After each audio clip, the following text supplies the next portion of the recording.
জ্বালানি ও বিদ্যুৎ সংকট সমাধানে বিরোধী দলকে ৬ মাসের চ্যালেঞ্জ ছুড়ে দিয়েছেন প্রধানমন্ত্রী তারেক রহমান। সেই চ্যালেঞ্জ গ্রহণ করে নিজেদের পরিকল্পনা তুলে ধরেছেন এনসিপি নেতা ও সংসদ সদস্য হাসনাত আব্দুল্লাহ। সরকারের পরিকল্পনা নিয়ে তীব্র সমালোচনার পাশাপাশি মন্ত্রিসভার কার্যকারিতা ও সক্ষমতাকে নিয়েও প্রশ্ন তুলেছেন তিনি। বিস্তারিত জানাচ্ছেন আরিফ হাসান। আপনাদের পরিকল্পনা যদি আগামী ৩ মাসের মধ্যে সমস্যার সমাধান করে দিতে পারে, তাহলে আমি আপনাদের পরিকল্পনায় গ্রহণ করব। তাদের প্রতি আমি চ্যালেঞ্জ ছুড়ে দিলাম। যেই বিদ্যুতের সমস্যা রয়েছে, যেই গ্যাসের সমস্যা রয়েছে, সেইটি সমাধানের জন্য তারা যদি সরকার থেকে ভালো কোনো পরিকল্পনা নিয়ে আসতে পারে, যে পরিকল্পনা আগামী ৩ মাসের মধ্যে, বাদ দেন ৩ মাস, আরো ৩ মাস আমি তাদেরকে দিলাম, যদি ৬ মাসের মধ্যে তারা সমস্যার সমাধান করতে পারে, তাহলে তাদের প্রত্যেকটি পরিকল্পনা আমরা বাস্তবায়ন করব। জ্বালানি ও বিদ্যুৎ সংকট সমাধানে 15 আগস্ট এভাবেই বিরোধী দলকে ৩ থেকে ৬ মাসের মধ্যে পরিকল্পনা দেওয়ার চ্যালেঞ্জ ছুড়ে দেন প্রধানমন্ত্রী তারেক রহমান। সেই চ্যালেঞ্জ গ্রহণ করে সংকট সমাধানে নিজেদের পরিকল্পনা তুলে ধরেছেন জাতীয় নাগরিক পার্টি এনসিপির নেতা ও সংসদ সদস্য হাসনাত আব্দুল্লাহ। 15 আগস্ট রাতে এক ফেসবুক পোস্টে তিনি দাবি করেন, প্রধানমন্ত্রী চ্যালেঞ্জ দেওয়ার আগেই সমাধানের প্রস্তাব বিরোধী দলের হাতেই ছিল।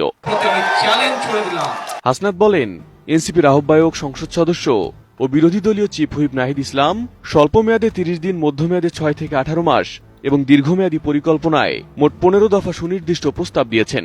ভর্তুকি নীতি, ফুয়েল প্ল্যান, কন্টিনজেন্সি প্ল্যান ও ডিজাস্টার রিকভারি প্ল্যান নিয়েও বিরোধী দলের পক্ষ থেকে সমাধান দেওয়া হয়েছে। নাগরিক সমাজ ও গবেষণা প্রতিষ্ঠানের মতামত জাতীয় দৈনিক ও সেমিনারেও এসেছে বলে জানান তিনি।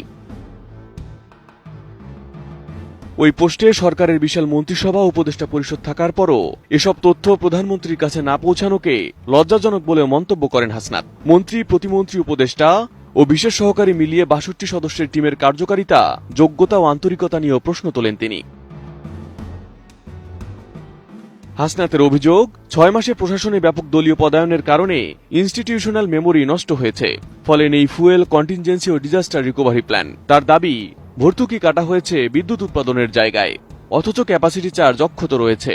নতুন ও অনভিজ্ঞ কর্মকর্তারা লবি গ্রুপের পরামর্শে চলছেন বলে অভিযোগ করেন তিনি। মহেশখালী এফএসআরইউতে আগুনের ঘটনায় রক্ষণাবেক্ষণে ত্রুটি ছিল কিনা সেই স্বাধীন তদন্ত প্রতিবেদনে প্রকাশ না হওয়া নিয়েও প্রশ্ন তোলেন হাসনাত। তার ভাষায়, নাশকতা নাকি অবহেলা সরকার নিজেই জানে না।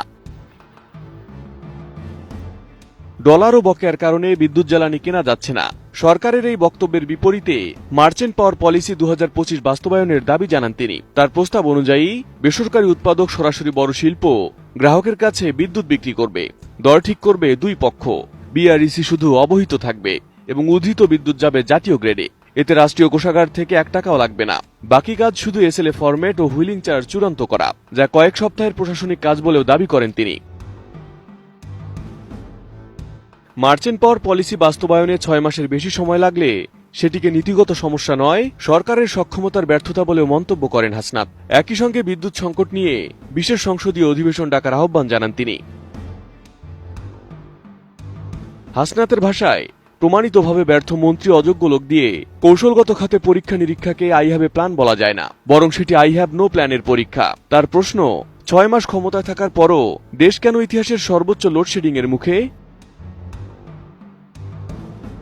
সবশেষে হাসনাত বলেন, সমাধান তাদের হাতে, কিন্তু ক্ষমতা সরকারের হাতে। ৬ মাস পর জনগণ জানতে চাইবে, দেশ অন্ধকারে ছিল সমাধানের অভাবে নাকি সরকারের সক্ষমতার অভাবে?